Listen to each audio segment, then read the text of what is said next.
এখন বাজে 8:30। এতদিন মজা করার পর, মামার বাড়িতে এতদিন কাটানোর পর আজকে যাচ্ছি বাড়ি, মানে কলকাতায়। তো ওই জন্য সবাই আমাদের ছাড়তে এসেছিল। আর এখন আমরা বাইকে করে বাস স্টপের দিকে যাচ্ছি।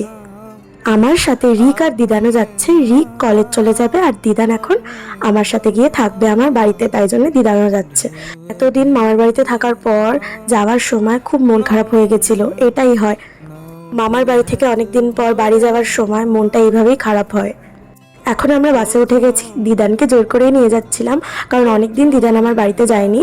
তো মাও বলেছিল, আর সামনেই আমার ঠাকুমার কাজ ছিল, 1 বছরের কাজ, বাৎসরিক কাজ, তো তাই জন্যই আরও দিদান যাচ্ছিল। দুটো বাস পাল্টানোর পর এখন আমরা নেমে পড়ে রিক্সা করে বাড়ির দিকেই যাচ্ছিলাম। আর রিক ওর কলেজে নেমে পড়েছে। বাড়িতে এসেই আমার ভাইয়ের সাথে একটুখানি মজা করেছিলাম। এটা আমার মামার একটা মেয়ে করে দিয়েছিল ওকে ভয় দেখানোর জন্য। তো চলো, আজকের মতো টাটা।